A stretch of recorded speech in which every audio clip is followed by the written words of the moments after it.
A $50 gift card does something weird. The store gets $50 right away, but it has not earned a sale yet because it still owes someone $50 worth of stuff. Now imagine the card sits in a drawer for 2 years. Where does the money end up? With the store, with you, or with the state? Strange as it sounds, any of those answers can be right. The plastic card is only the key. The real thing is the balance behind it. That balance has 3 possible endings. You spend it. The company is eventually allowed to count some unused value as sales, or the money gets sent to a state office for you to claim later. Let's follow one card and see when each ending happens. To you, the card feels like money you can spend. To the company, it is an unfinished deal. The company has your cash, but it still owes the cardholder a product or service. That promise stays open until the card is used. It can also end when the law lets the company count part of the balance as sales, or the money can be handed to a state. That simple promise is the machine behind the whole gift card business. Keep the plastic card separate from the $50 balance.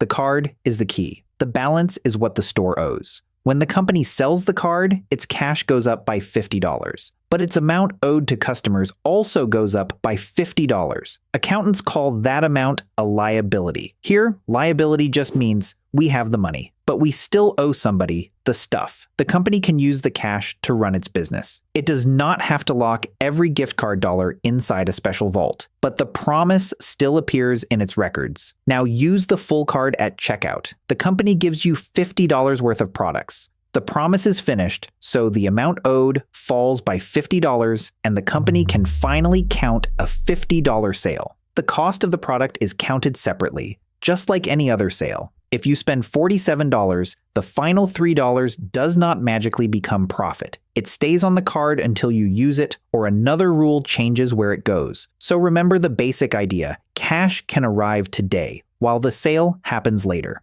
Land's End shows this with real numbers from its yearly report. It started fiscal 2024 owing customers about $35.6 million in gift card value. During the year, people bought about $68.6 million of new cards. That added more promises to the pile. Customers spent about $64.8 million from their cards. Those promises turned into normal sales. The company also counted about $4.6 million as breakage. That is the name for card value it did not expect people to use. The company could count it only in places where the law allowed it to keep the money. At the end of the year, about $34.7 million was still waiting on unused cards. The math fits exactly. Start with what the company owed, add new cards, subtract what customers spent, subtract allowed breakage. The amount left is what the company still owes. But do not picture one neat batch of cards moving through 5 boxes. Old and new cards are mixed together. Some cards sold this year will be used years from now. Some cards used this year were bought years ago. The report is really showing a moving pool of thousands of open promises. Most gift cards do not sit around forever, but different cards move at very different speeds.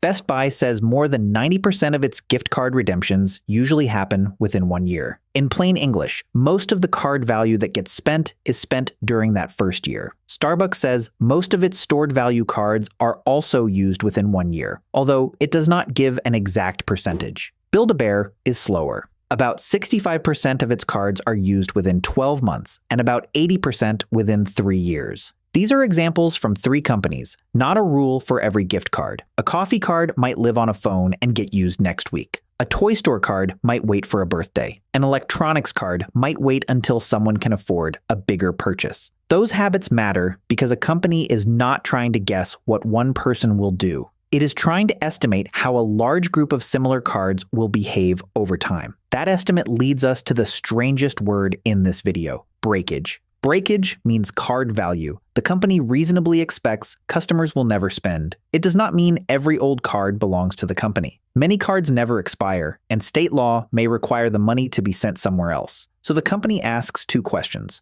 First, what do years of customer behavior suggest will never be used? Second, is the company legally allowed to keep that unused value? Only the amount that passes both checks can become breakage revenue. Here is the part that can feel backward. The cash came in when the card was sold, maybe months or years ago. When breakage is recorded, no new customer pays the company. The company is simply moving part of an old amount it owed into sales. It also does not move the whole estimate at once. As customers use the spendable part of a group of cards, the company can slowly count the related unused part too. Portillo's shows how the estimate can move. After reviewing its data, the restaurant company raised its expected breakage rate from 11% to 12% for fiscal 2025. 1 point sounds small. Across millions of dollars of cards, it can be a very big number. Starbucks counted $222.4 million of breakage revenue in fiscal 2025 across its company-run and licensed stores. That is real reported revenue from balances Starbucks did not expect people to use. But it is still an estimate based on customer behavior, and the law still sets the limit. Build-A-Bear makes the size of that guess easy to see. The company reported $6.2 million of gift card breakage revenue in fiscal 2025. It also tested a tiny change in its guess. Moving the breakage rate by just 1 percentage point would have changed revenue by about $1.3 million.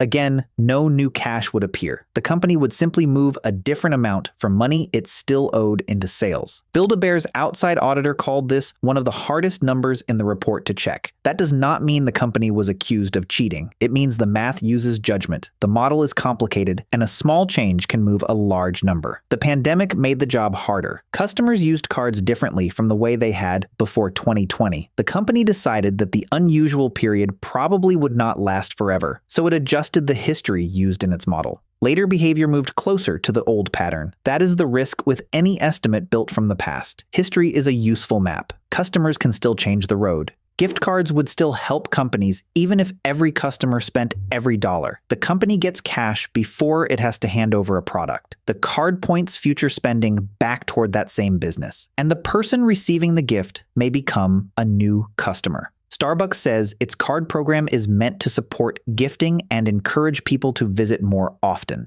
In the United States and many other company-run markets, Starbucks cards do not expire. Starbucks also does not charge service fees that shrink the balance. So the business plan is not simply hope people forget. The company gets paid early, it gets another future visit, and reloads or loyalty rewards can keep the customer connected to the brand. Breakage is one possible benefit, but it is not the only reason gift cards exist. You might call the $50 a tiny interest-free loan to the company. That is only partly true. A normal loan is paid back with money. A gift card is paid back with products or services. Until the company gives those things to the cardholder, it still has a bill attached to the early cash. Now put the card back in the drawer. For most gift cards covered by federal rules, the company cannot erase the balance just because a long time has passed. The easiest way to understand the rule is to picture two clocks. One clock tracks the money. Those funds generally must stay available for at least 5 years after the card was issued or last loaded. The second clock is the expiration date printed on the card. Whichever date comes later usually wins. That means the plastic card can reach its printed date while the money behind it is still available. The company may need to replace the card or give the customer another way to use the balance.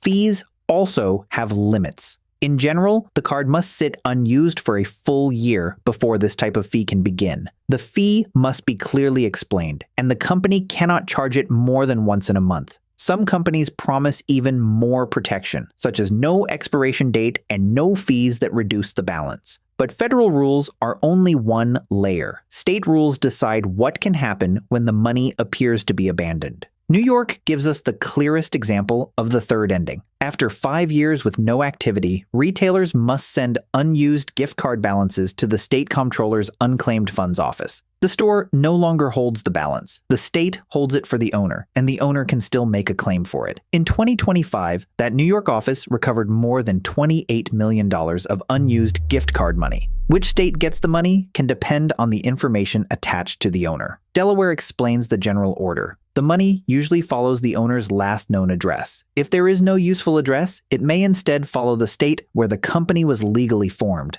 But states do not all treat every kind of card the same way. California, for example, excludes certain gift certificates that do not expire from the general unclaimed property rule cited for this video. The details depend on the type of card and how it was issued. That is why a national company cannot use one simple answer for every forgotten balance. Land's End says it counts breakage only when the law lets it keep the unused value. If the money must go to a government office, the company cannot count it as sales. In other words, the company's estimate stops where the state's claim begins. Take the $50 card out of the drawer one last time. Ending 1, you use it. The company gives you the product, reduces the amount it owes, and records the sale. It also records what the product cost the company. Ending 2, you do not use it. Years of data suggest some value will stay unused, and the law lets the company keep that part. The company can slowly move the allowed amount from money it owes into sales. Accountants call that breakage. Ending 3, the balance becomes unclaimed property. The company sends the money to a state, and the state holds it for the owner under that state's rules. The path depends on the card, the company, customer behavior, and the law. That is why the store just keeps it is sometimes true, sometimes incomplete, and sometimes wrong. Registering a card can connect the balance to your name. Using it sooner avoids the whole forgotten money chain. And if an old balance seems to have disappeared, check the unclaimed property website for the state that may be holding it. The company gets the cash on day 1, but the forgotten $50 does not automatically belong to the company on day 2. First, the company owes someone a purchase. Later, it may be allowed to count an unused part as a sale, or a state may take the money and hold it for the owner. An unused gift card is not free money floating around. It is money still waiting for its final home.